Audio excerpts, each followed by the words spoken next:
Incroyable. L'histoire que je vais vous raconter aujourd'hui est l'une des plus mystérieuses et des plus tragiques du XXe siècle.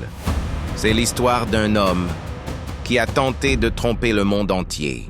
Un père de famille, un marin amateur qui rêvait de gloire. Son nom, Donald Crowhurst.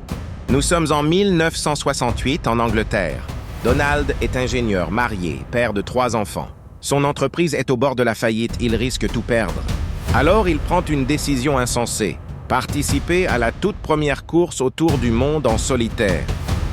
La Golden Globe Race, un défi jamais vu. 9 mois en mer, sans escale, sans assistance, sans GPS. Seulement un sextant, une boussole et la force de survivre. La récompense ? 5000 livres et la gloire éternelle. Mais Donald a un problème. Il n'est pas un marin expérimenté. Lors des essais, il tombe plusieurs fois à l'eau. Son bateau prend l'eau, il n'est absolument pas prêt. Le 31 octobre 1968, dernier jour pour partir, il quitte pourtant le port sous les yeux de sa femme et de ses enfants. Dès le départ, c'est la catastrophe. Il avance trop lentement. Son navire est fragile. Il sait qu'il ne survivra jamais aux tempêtes de l'océan Indien, et encore moins au terrible Cap Horn. Mais abandonner signifierait la ruine et l'humiliation. Alors, il choisit une autre voie, un chemin interdit, le mensonge. Car en 1968, aucun satellite ne suit les bateaux. Les navigateurs transmettent eux-mêmes leur position par radio. Crowhurst décide donc de rester dans l'Atlantique et d'envoyer de fausses coordonnées. Il tient 2 journaux de bord, un vrai, pour lui, un faux, pour les juges et les journalistes. En Angleterre, le plan fonctionne. Chaque télégramme annonce des records. La presse s'enflamme. Le monde croit qu'un outsider sans expérience est en train de pulvériser tous les temps de passage. Crowhurst devient un héros. Mais en réalité, il dérive lentement, seul, prisonnier de son propre mensonge. Les semaines passent, l'isolement le ronge. Ses carnets deviennent étranges.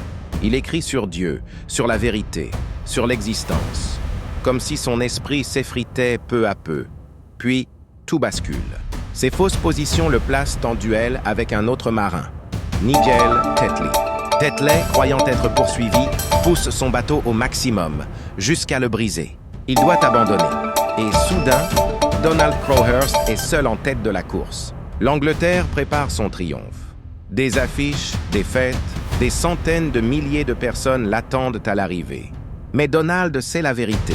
S'il gagne, ses carnets seront vérifiés. Et son imposture éclatera au grand jour. Alors, en mai 1969, il sombre dans la folie, ses notes deviennent délirantes. Il écrit que la vie est un jeu et qu'il est temps d'y mettre fin. Le 1er juillet 1969, il rédige ses derniers mots. « Le moment est venu. Je dois mettre fin à ce jeu. » Puis, très probablement, il se jette à la mer. Le 10 juillet 1969, son bateau est retrouvé vide, dérivant dans l'Atlantique. À bord, ses carnets et la preuve de la plus incroyable imposture maritime du siècle. Un seul homme terminera réellement la course, Robin Knox Johnston, qui offrira son prix à la veuve de Crowhurst pour lui éviter de perdre sa maison. Ainsi s'achève l'histoire tragique de Donald Crowhurst, un homme qui a survécu seul 244 jours en mer avant d'être englouti par son propre mensonge.